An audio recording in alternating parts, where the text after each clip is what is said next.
Library Dragon by Carmen Agra Deedy and illustrated by Michael P. White. I understand this book is a little bit like about me. I wonder why. I do love dragons. Let's see. Sunrise Elementary School had a big problem. Their beloved librarian, Miss Lotty, was retiring. So am I. How about that? If you leave, who'll read to the little kids, pleaded Milo. Or dress up in goofy costumes for Library Week. Hey, I do that too. How about that? Why, the new librarian will do all that, Miss Lotty reassured him, and more. More? Milo lit up. Will she let us use computers? A computer in the library? Huffed Miss Lotty, buzzing and humming, clicking and beeping over my dead dragon body. Milo blinked. For an instant there, his sweet librarian had appeared quite dragon-like. Ooh. Boy. But Miss Lotty didn't feel dragonish for long. Retirement was one blissful day away. That night she fell into a peaceful slumber, counting children's books instead of sheep. Of course, she knew nothing of the delivery truck heading toward the library. It was loaded with big trouble. Big trouble. Oh dear. The following morning, Miss Lotty found a very unhappy Milo waiting for her. They're all gone, he stammered. Gone? She asked. The books are gone.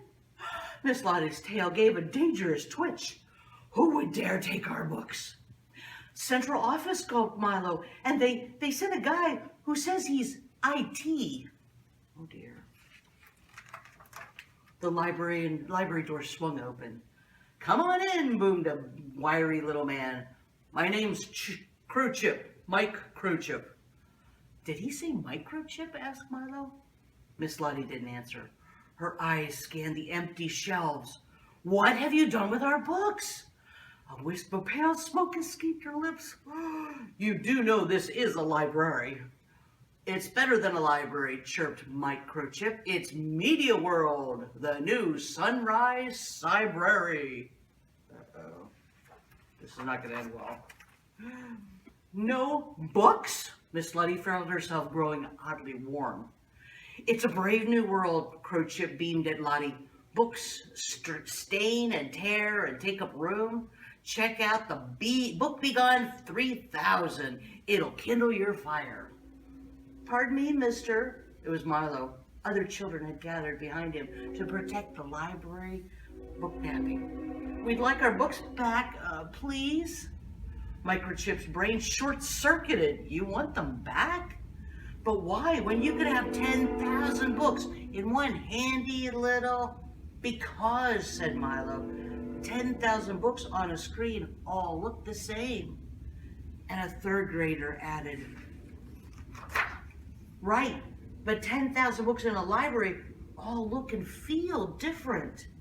And all I need to upload a book is my brain. My grandma can read me the very same book her grandma read to her. Know what else? The only way my book gets a virus is if I sneeze on it. I like that I can give my book to a friend. I can't delete a real book unless I lose it in my brother's room. And books smell. My favorite book smells like spaghetti. I don't know if that's a good thing. If you've never really loved a book, said Milo, maybe nobody can explain it to you. Crowchip frowned. Lottie looked smug. Yeah. And a fourth grader turned on a mimic pad. This is awesome, she squealed. The other children crowded around, even Milo. Now it was Crowchip's turn to gloat. Ha! Give me a month. These kids won't remember what a book looks like. He loosened his tie. Golly, it's hot in here, Miss Lottie. That's a lot of scales to you, little mister. And the library dragon returned. Dun, dun, dun. You bring back every lost library book or I'll melt your motherboard, roared Lot of Scales. Oh dear. Microchip and the stampeding children almost knocked over a young woman in the hallway. I wouldn't go in there if I were you, he cried. That librarian's a real dragon. Oh my, the sweet young redhead bit her lip. Not again. Meanwhile, Lotta Scales, the bad girl of the book world, wrestled the cyber beast. No books, rumbled the dragon. Why, I'll eat every last bite before I let them take my library. Milo watched in awe. It's not every day you see your librarian eat a laptop. That's true. And a whiteboard. And 8 printers. And 65 tablets. Stop already, he cried. You're going to have a 6-week bellyache. Oh dear. I wouldn't recommend eating your computers. Miss Lotty Scales snatched Milo off the ground and eyed him with curiosity. Do I know you, small mammal? She growled. Sure you do. I'm your best reader, said Milo, come on, Miss Lotty. I know you're still in there. They were interrupted by a knock on the door. Great balls of fire, crackled the dragon. What now? May I come in? It's me, Molly Brickmeyer. Molly? Lottie Scales took a trembling step toward the girl who had once helped her shed her scales. The dragon groaned. Oh. What's wrong, Molly asked. They took our books. Don't worry, said Molly. The books will be back tomorrow. I told the principal I couldn't possibly take the job if... Take the job? Miss Lottie Scales looked at Molly in wonder.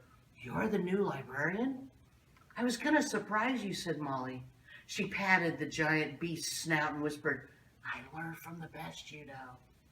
And for only the second time in her life, the library dragon's scales began to fall off with a clickety-clack, clickety-clack.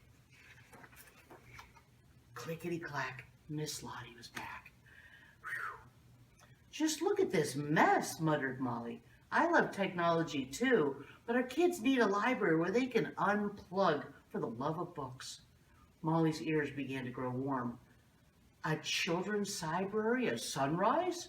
Over my dead dragon body. Miss Lottie sighed. The library was safe again for now. She could pass the torch. Milo, meet your new, she hesitated, media, library, cyber book specialist. Thank you, said Molly with a grin, but I prefer library. The end. Well, I'm not a dragon most days, but I am a librarian and a children's librarian, and I am retiring. But you got to check out these books. They are fabulous. You know, kids, I love books and I love dragons, but you know, there's really no such thing as dragons. I mean, really, they're just... Ah! Okay, maybe there are dragons, but this is a good dragon. He's just here to protect the books and the children. So check out Books on Dragons and The Library Dragon. The end.